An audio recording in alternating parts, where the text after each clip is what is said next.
waging. They called it the Great War. It was. They called it the war to end all wars. It was not. But it was costly. 8 million men died. Millions of people were uprooted. And America's ideas about its place in the world changed forever. The Great War began with an assassin's bullet, plunging major European powers into battle. Great Britain, France, and Russia, the Allies on one side. The Central Powers, Germany and the old Austro-Hungarian Empire on the other. Eventually, 20 nations, including the United States, would be drawn in. This award-winning NBC News documentary in the Project 20 series culled film from forgotten archives on 2 continents. The narrator is Alexander Scourby, one of television's most distinguished voices. Here, then, is the Great War, when 2 million Yanks were on the march, and George M. Cohan put history to music. The Yanks are coming, and it won't be over till it's over there.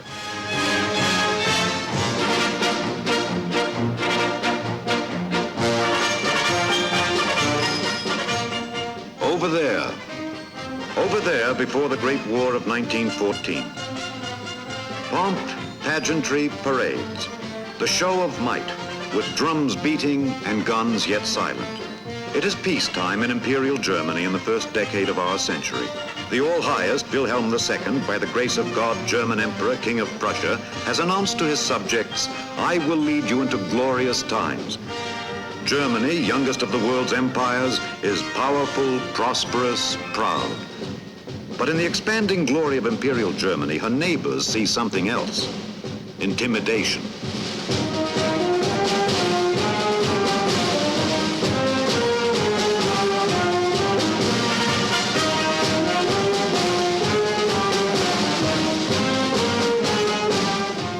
It is the twilight of royalty, governing with romantic serenity over a Europe long accustomed to peace.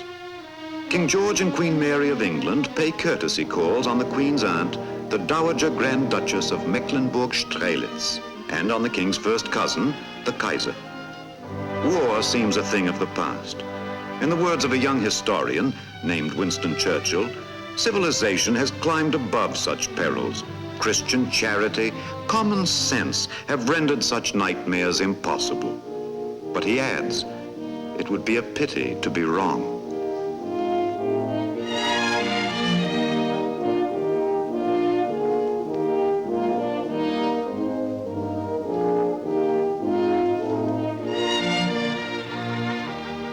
Wilhelm II is also related to Nicholas II, Tsar of all the Russias. But beneath dynastic ties run deep divisions. The Kaiser heads the Triple Alliance: Germany, Austria-Hungary, Italy. But the Tsar belongs to the Triple Entente: Russia, France, Great Britain. Tsar and Kaiser are on opposite sides in the precarious balance of power which it is hoped will preserve the peace. It would be a pity to be wrong.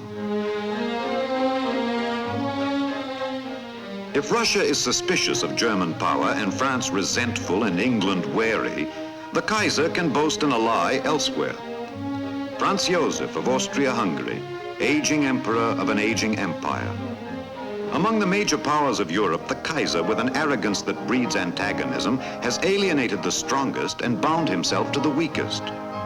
Wilhelm II, it is said, is like a man strolling among barrels of gunpowder with a lighted cigarette.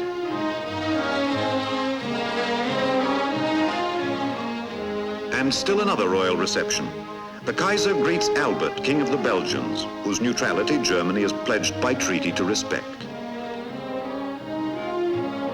Treaties, alliances, ententes, everything seems conveniently arranged, permanently settled. And then, June 28th, 1914, the heir to the throne of the Austro-Hungarian Empire, Archduke Franz Ferdinand, is assassinated at Sarajevo in the Balkans.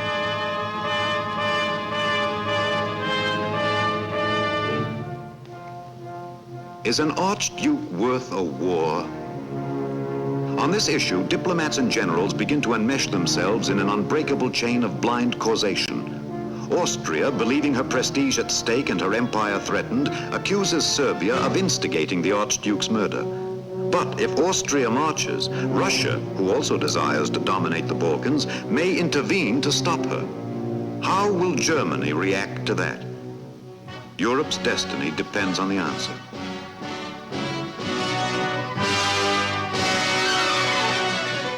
The European crisis finds Imperial Germany at the height of her power, at sea as well as on land. Her newborn fleet is an open challenge to the ancient naval supremacy of Great Britain. Her expanding sea power is just one more cause of alarm for her neighbor France and her rival England. And now the Kaiser drops his lighted cigarette. To his ally Austria, he promises support, which the Austrians use as a blank check to break Serbia. With the surface fleet, modern submarines, never before used in war but ready for action, backed by the most potent industry on the continent. So the stage is set as the weeks of July 1914 slip away and the death of the Archduke is all but forgotten in the rush to disaster. As if, says one bewildered observer, the unconscious boredom of peace over nearly 50 unbroken years had stored up in the nations a terrific potential which only awaited an accident to touch it off.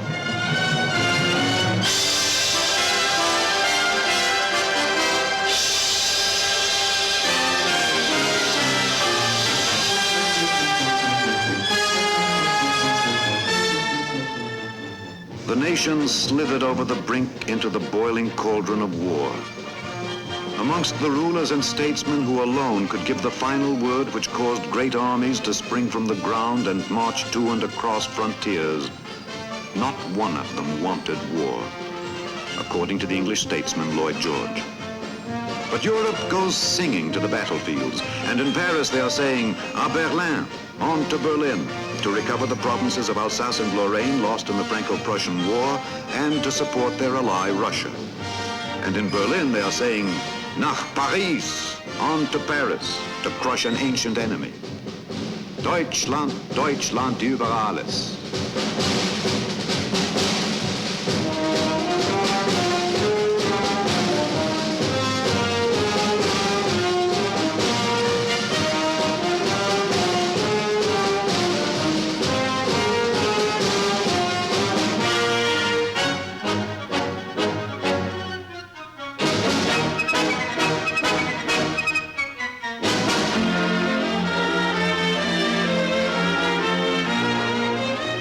Wiedersehen, some to the east, more to the west, where the line of march lies through Belgium toward France and the Channel ports.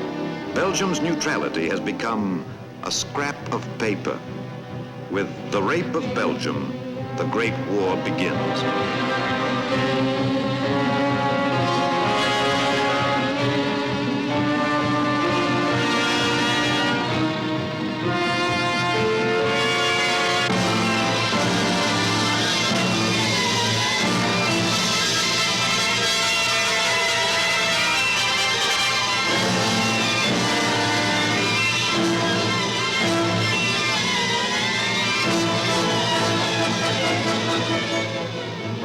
The hopelessly outnumbered Belgian army stands and resists, and even delays the German drive at Liège, the first setback to the grand strategy of the High Command, which calls for a swift war of annihilation.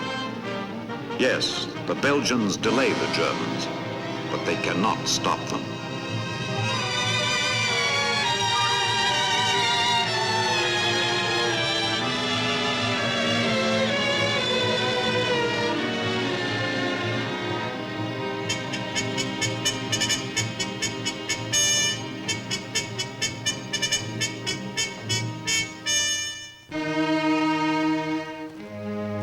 Nothing stops the Germans, the Huns as their enemies call them, in their juggernaut advance through Belgium toward Paris and the English Channel. Like a force of nature, a tidal wave, an avalanche, the German armies sweep 250 miles in 14 days. Their government bluntly announces, "We act in self-defense. We have broken international law. Necessity knows no law."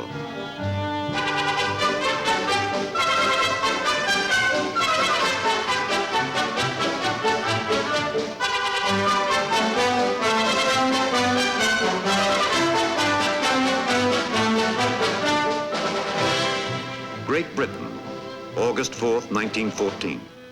With the invasion of neutral Belgium, the British declare war and send their handful of regular army troops, all they have, across the Channel. These men know it's a long way to Tipperary, and they also know there's a long way to go. The Kaiser calls them a contemptible little army, and the soldiers promptly adopt the name, the Old Contemptibles. Not since the days of Napoleon has a major British force fought on the continent, but now their mission is crucial, to bolster the faltering French and save the Channel ports, whose seizure by the Germans would be disastrous for England and her allies.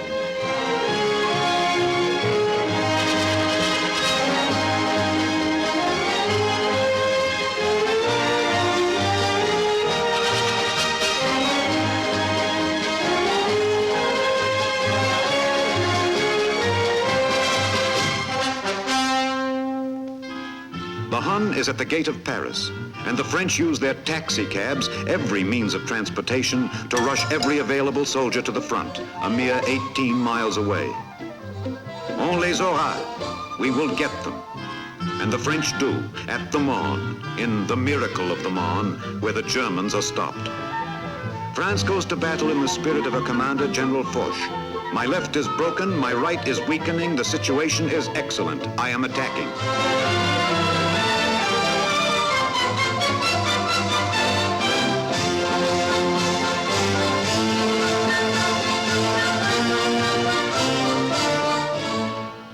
And the prophet Zephaniah wrote, "That day is a day of wrath, a day of trouble and distress, a day of wasteness and desolation, a day of darkness and gloominess, a day of clouds and thick darkness, a day of the trumpet and alarm.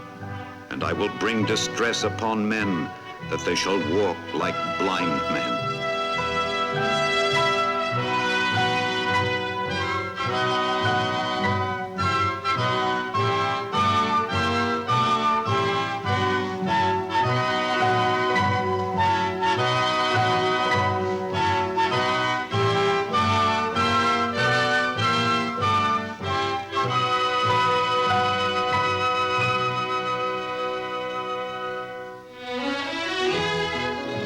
Far from the broils of Europe, the United States of America, isolated, self-centered, self-contained, hearing only the vague, distant cry of war.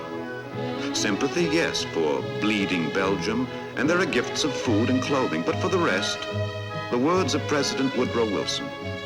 Be neutral in fact as well as in name, impartial in thought as well as action.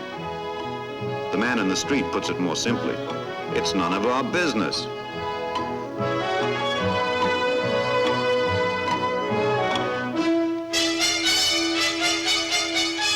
In busy New York, by the beautiful sea, business as usual on Saturday morning, May the 1st, 1915. There's no special reason to notice the date except for those whose goal is Pier 54, where the great Cunard liners dock. Today, a ship, the fastest and largest steamer now in Atlantic service, is sailing for England. The passenger ships are sailing much as usual despite the war. Britannia still rules the waves.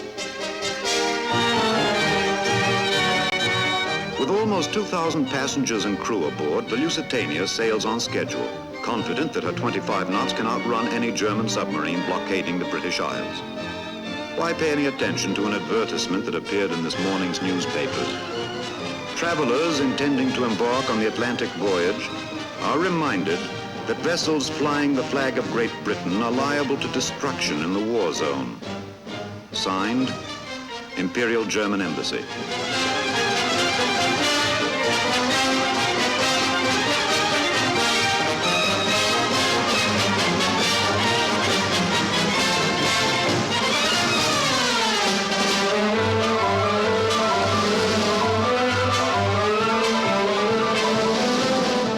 The crossing occupies 6 sunny, uneventful days, and on May the 7th, the shoreline of southern Ireland is in sight. The voyage is almost over.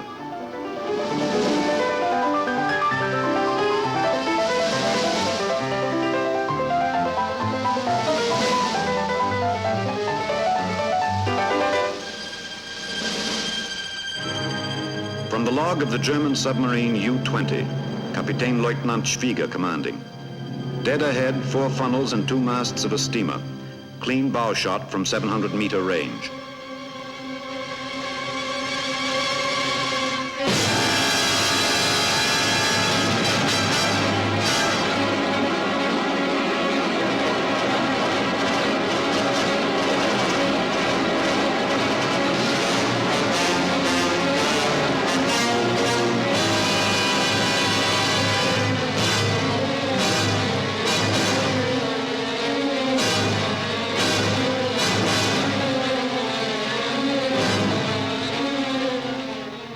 Nearly 1,200 men, women, and children drowned, including 124 Americans.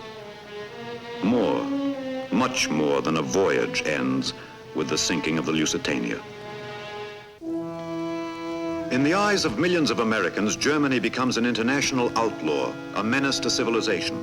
Kaiser Wilhelm is made the target of mounting indignation, a symbol of rampant militarism, of ruthless autocracy, of Prussian Schrecklichkeit, frightfulness. Americans begin to think, it is our business.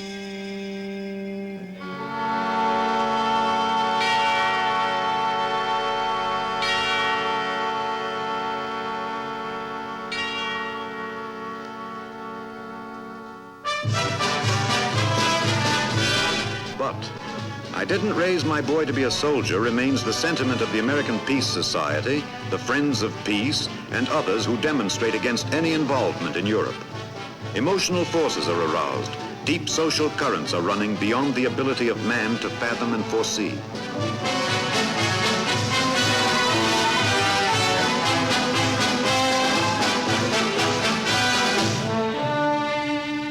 In Washington, Woodrow Wilson is serving his 2nd term, re-elected on the slogan, "He kept us out of war."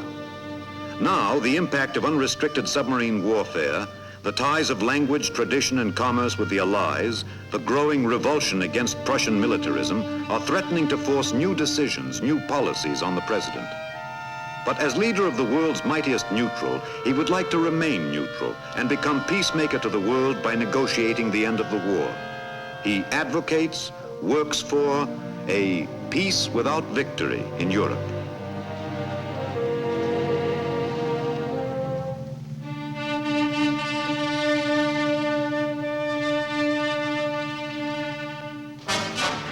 To another articulate and forceful American leader, the words of Woodrow Wilson are weasel words. Theodore Roosevelt, ex-president, rough-riding hero of San Juan Hill, and now strenuous spokesman for the Allied cause. Like many another American, he passionately feels that Wilson's moderation is jeopardizing both America's honor and her security. Teddy is for action, action with armed force if necessary. And millions agree, even if it means, as it does, a break with the isolationist past.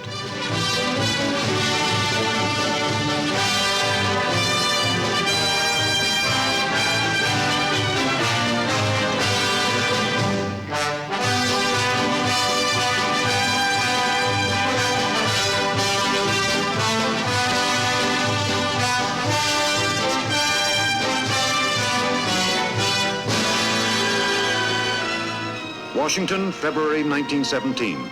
The German government informs Wilson that unrestricted submarine warfare, temporarily suspended to appease the Americans, will be resumed. Aimed at defeating England, the German move violates again the American concept of freedom of the seas, of freedom itself. Wilson's personal envoy to Europe, Colonel House, has long urged intervention.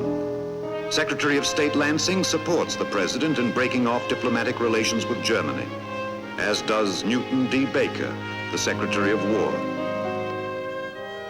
The Secretary of the Navy, Josephus Daniels, lays aside his pacifism as events move inexorably beyond the stage of diplomatic action. In March, a German plot to involve Mexico in a war with the United States is uncovered, following close on other revelations of German sabotage and conspiracy in America. April 2nd, Woodrow Wilson goes to the Congress. Neutrality is no longer feasible or desirable. It is a fearful thing to lead this great peaceful people into war, into the most terrible and disastrous of all wars, civilization itself seeming to be in the balance. But the right is more precious than peace. the world must be made safe for democracy.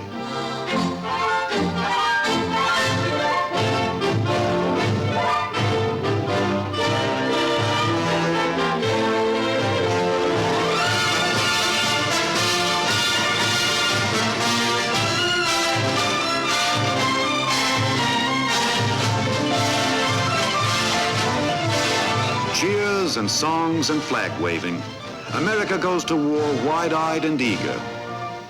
My message was a message of death for our young men. How strange it seems to applaud that, confides Woodrow Wilson. And he publicly declares, it is not an army we must shape for war, it is a nation. 10 million register for the draft, and the whole country submits to government control and direction on a scale never before imagined. In a few swift months, the United States undergoes its deepest transformation since the Civil War, as the country answers the President's call for force to the utmost, force without stint or limit.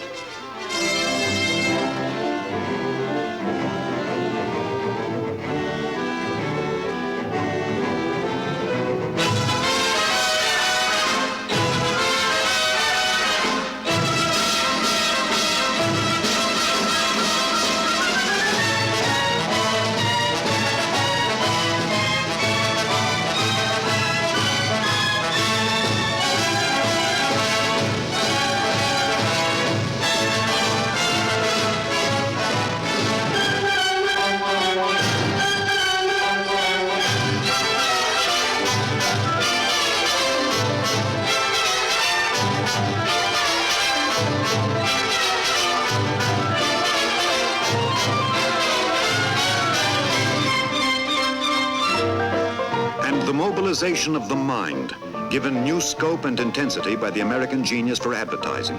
Never before has the art of propaganda been used so widely and successfully as in rallying the nation behind the Great War.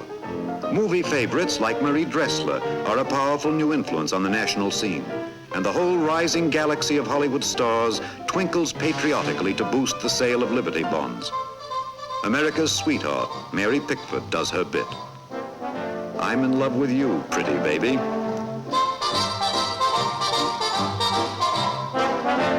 Charlie Chaplin. Douglas Fairbanks.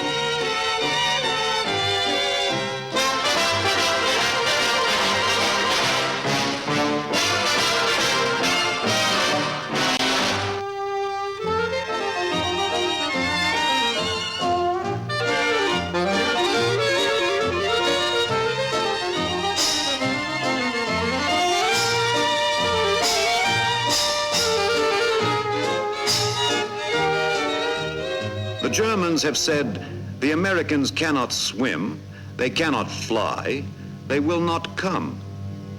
But the Americans are singing, we'll be over, we're coming over, and we won't be back till it's over there.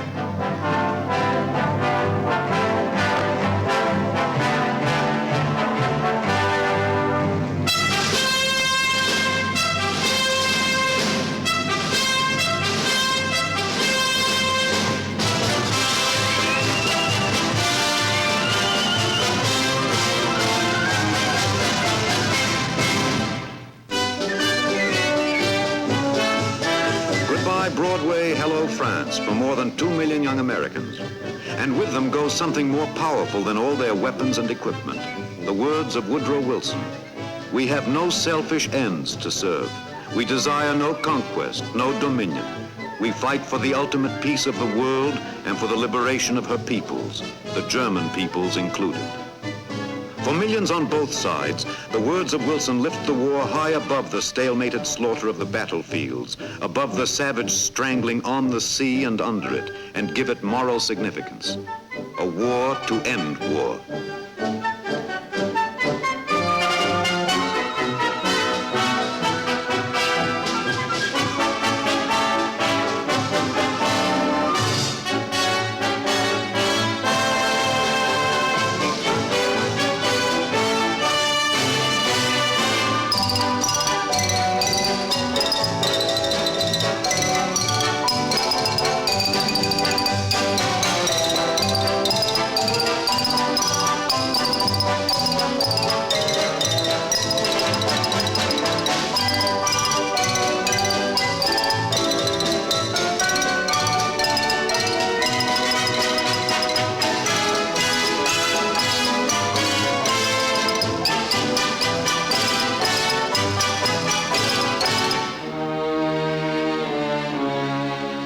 the American Expeditionary Force, the AEF in France. For the war-worn British, it is the last great reserve army of civilization. In its coming, the French see the magical operation of a blood transfusion, the arrival of new life in floods to reanimate the mangled body of France, bled white by the innumerable wounds of war. The Yanks have come. The Yanks are over there.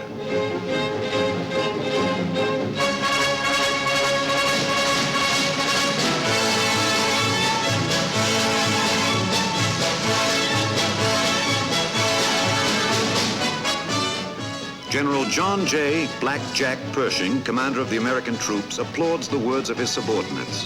Lafayette, nous voici. Lafayette, we are here.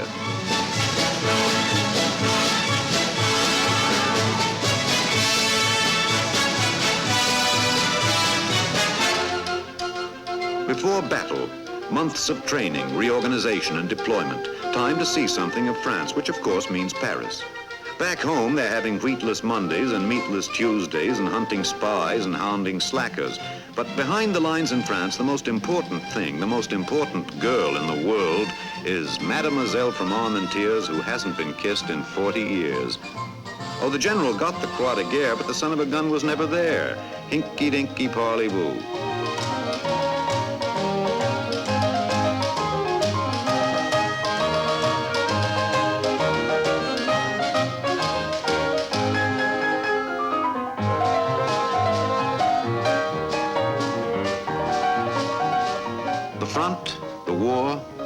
It is waiting, not very far away.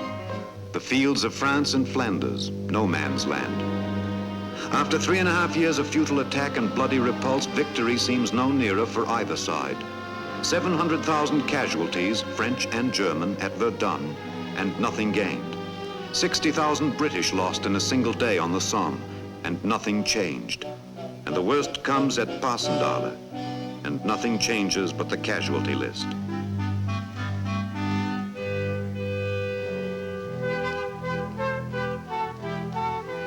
Do you remember the stretcher cases lurching back with dying eyes and lolling heads? Those ashen gray masks of the lads who once were keen and kind and gay.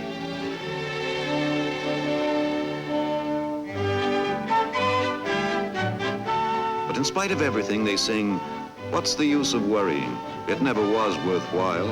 So pack up your troubles in your old kit bag and smile, smile, smile."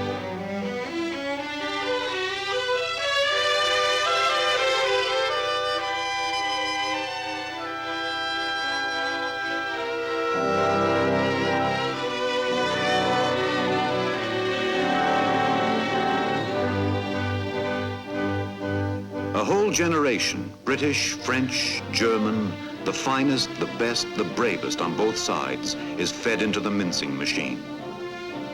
500 miles of Germans, 500 miles of French and English, Scotch and Irishmen, all fighting for a trench. And when the trench is taken and many thousands slain, the losers, with more slaughter, retake the trench again.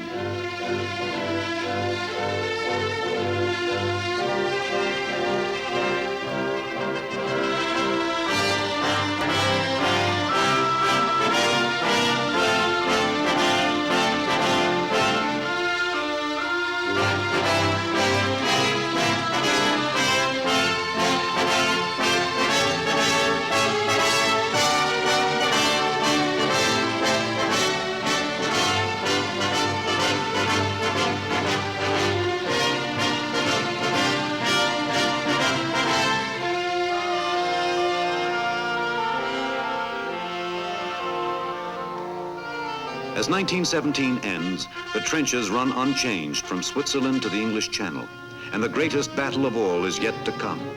Field marshals will decide when, generals will decide where. C'est la guerre. But for the men, I have a rendezvous with death at some disputed barricade when spring comes back with rustling shade and apple blossoms fill the air. And I to my pledged word am true. I shall not fail that rendezvous.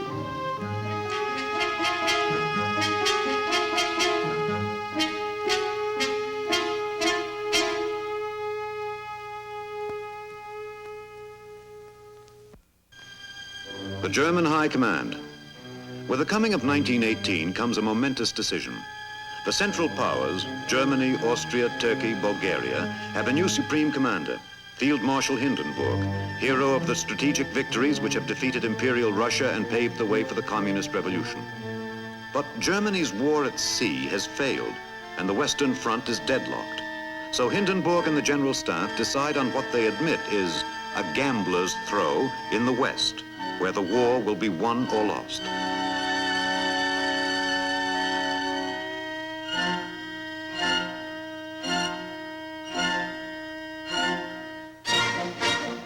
With Russia eliminated, the High Command moves 1 million battle-hardened troops and 3,000 guns from east to west.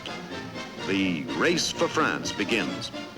Can Germany apply overpowering pressure against the exhausted British and the depleted French before American military might comes into full play? Says Hindenburg, that and that only is the decisive question.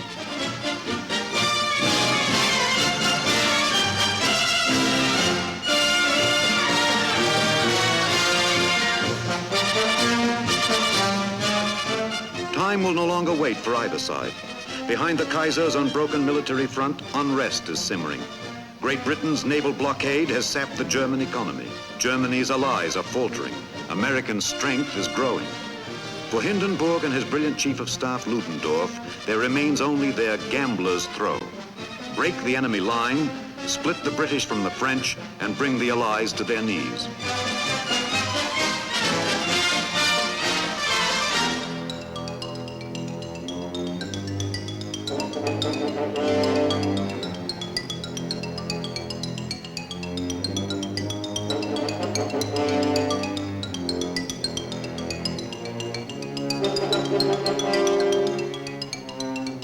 Hindenburg's trump in the great gamble, the German soldier. In 4 years of fighting, he has seen the struggle grow from a Balkan murder into the First World War, with 23 nations ranged against him, including his pre-war ally, Italy. Outnumbered everywhere, from the New World to the Orient, his front has been broken nowhere, and the casualties he inflicts are always bloodier than the casualties he suffers. For months now, his communiques have read, "Im Westen nichts Neues," all quiet on the Western Front.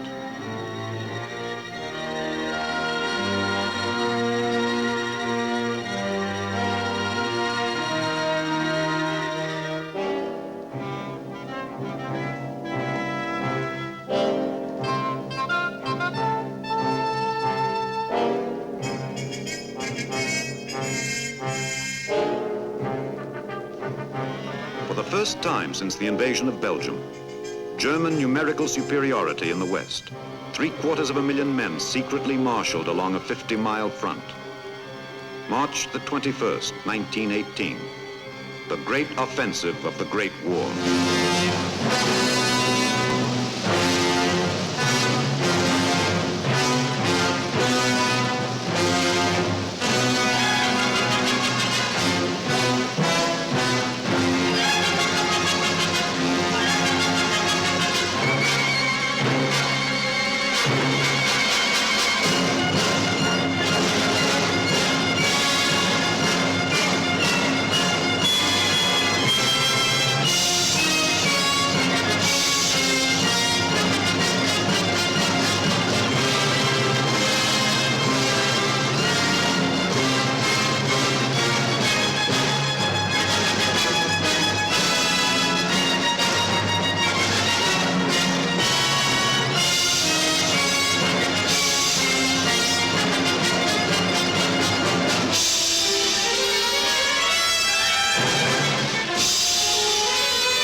French and British lines crack and break. In assault after assault, the Germans close in on Paris and threaten the English Channel. Allied order of the day to all ranks in France and Flanders. Every position must be held to the last man. There must be no retirement. With our backs to the wall and believing in the justice of our cause, each one of us must fight on to the end. The safety of our homes and the freedom of mankind depend upon the conduct of each of us at this critical moment. And the Allied governments inform the United States, there is great danger of the war being lost unless the numerical inferiority of the Allies can be remedied as rapidly as possible by the advent of American troops.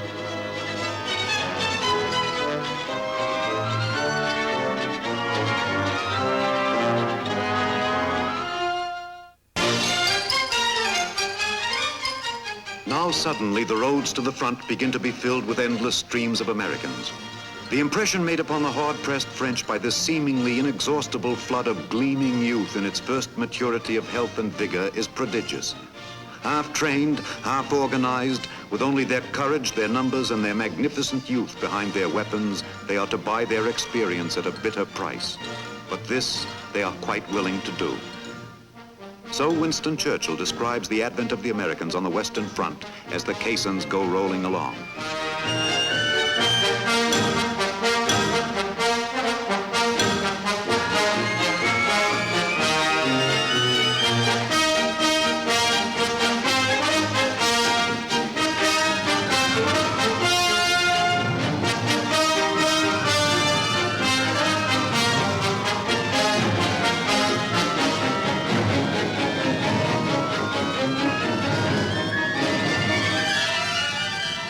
A new kind of war with a new dimension. The pain and dying are the same, but man's inventive genius has improved the methods of inflicting pain and death. For the infantry, the new rapid-fire machine gun, the new heavy cannon of Krupp and Skoda, and newest of all, killing by chemistry, liquid fire and poison gas. And from the air, strafing and bombardment. For the new kind of fighter, the pilot, another new kind of death. The dogfight.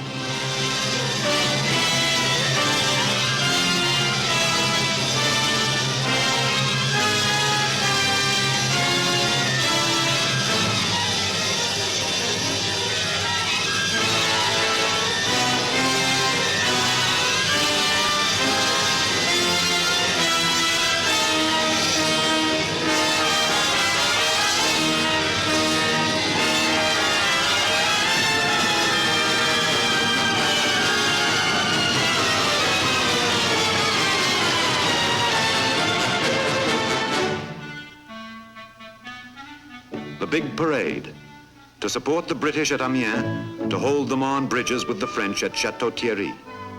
Now there will be new names to rank with Yorktown and Gettysburg and Manila Bay. There will be Belleau Wood and San Miguel and the Second Battle of the Marne, with Paris less than 100 kilometers away. It is 0 hour for the AEF.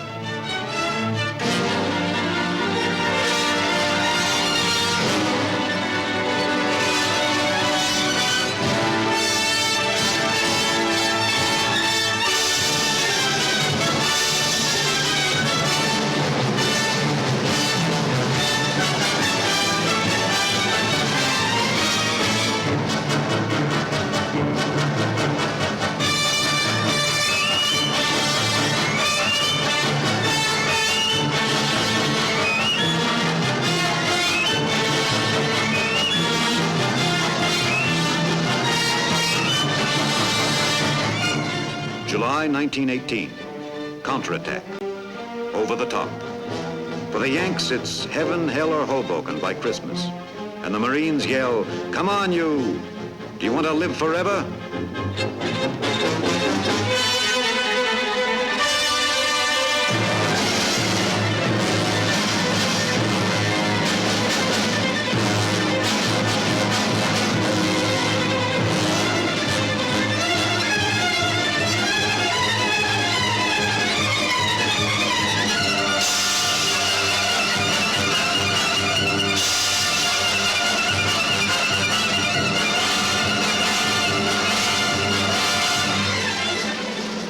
General Pershing, Due to the magnificent dash and power displayed on the field of Soissons, the tide of war is definitely turned.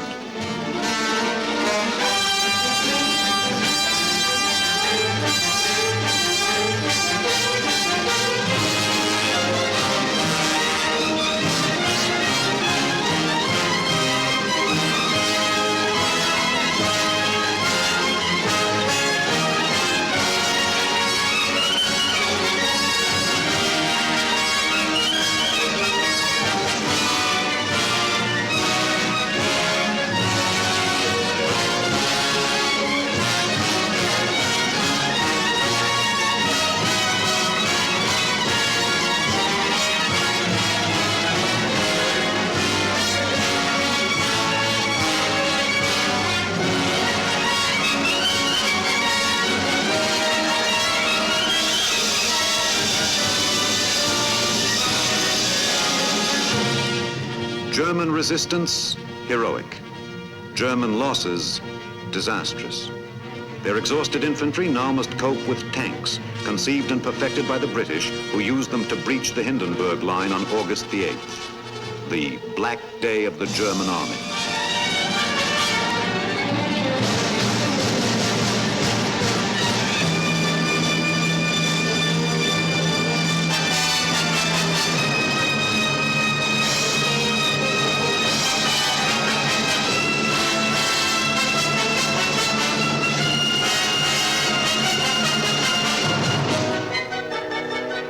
Field Marshal Foch's order of the day. Everyone is to attack as soon as he can, as strong as he can, for as long as he can. And again the cry of the Marne, on les aura.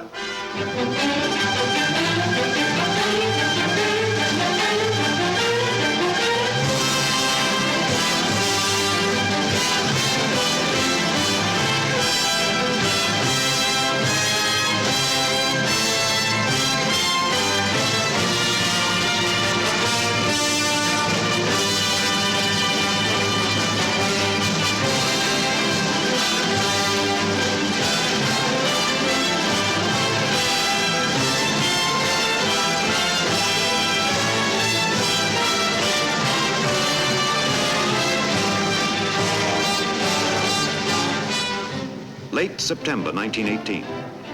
The greatest assault yet launched by American soldiers, the Meuse-Argonne offensive. In 40 days of slugging, the Allies break the Hindenburg Line.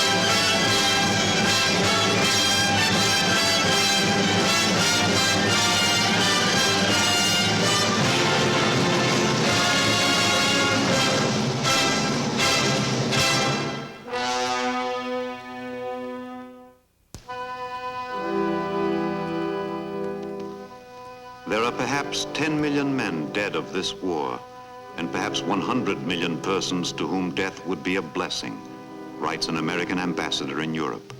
And he adds, the hills about Verdun are not blown to pieces worse than the whole social structure and the intellectual and spiritual life of Europe. I wonder that anybody is sane.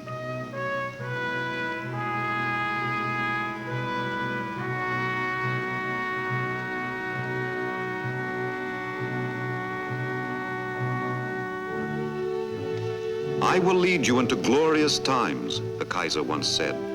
But now his subjects say, better an end with terror than terror without end.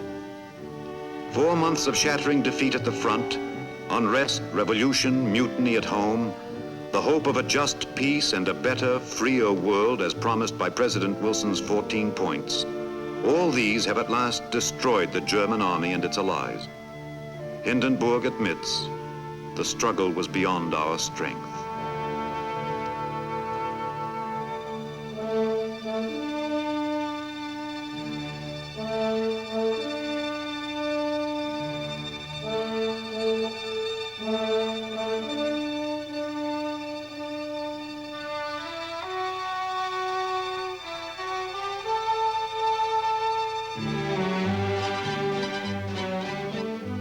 November 11th, 1918, 11 a.m.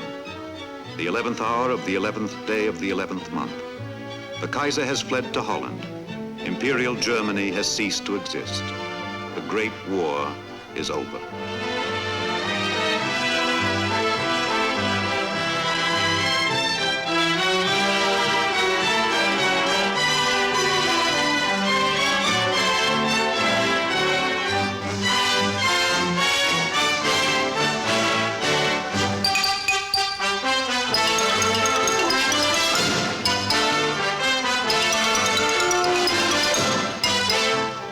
Oui, oui, Marie. The Great War is won. But what good came of it at last, quoth little Peterkin.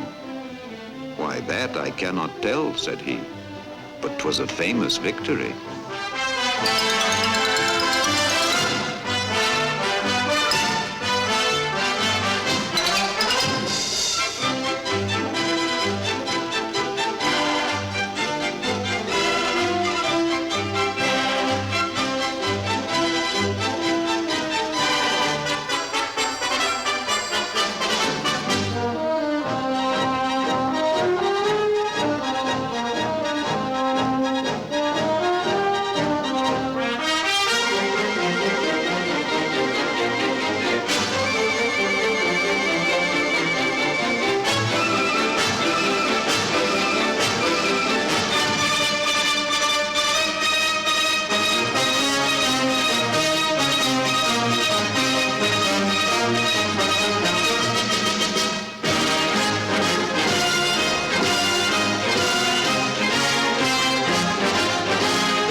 The Yanks, home from the yesterdays of the old world, home to the tomorrows of the new world.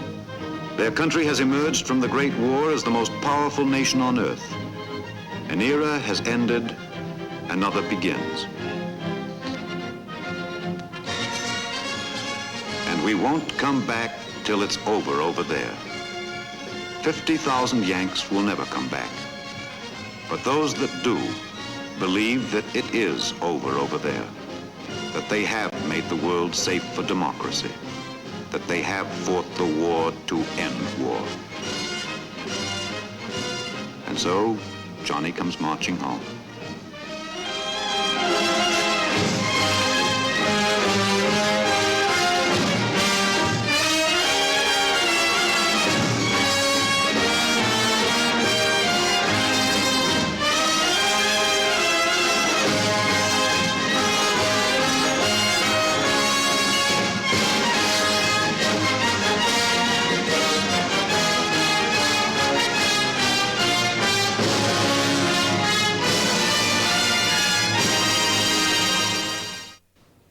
The Great War changed the course of history as few events before it. Idealism was quickly used up as the Treaty of Versailles imposed harsher terms than Germany expected. The wreckage of war smoldered and began to fuel a new one. A tide of nationalism swept through Germany. An Austrian-born psychopath, Adolf Hitler, challenged a naive world. Barely 20 years after the war to end all wars, Nazi stormtroopers were goose-stepping across the pages of history. I'm Tom Brokaw, and this has been another in the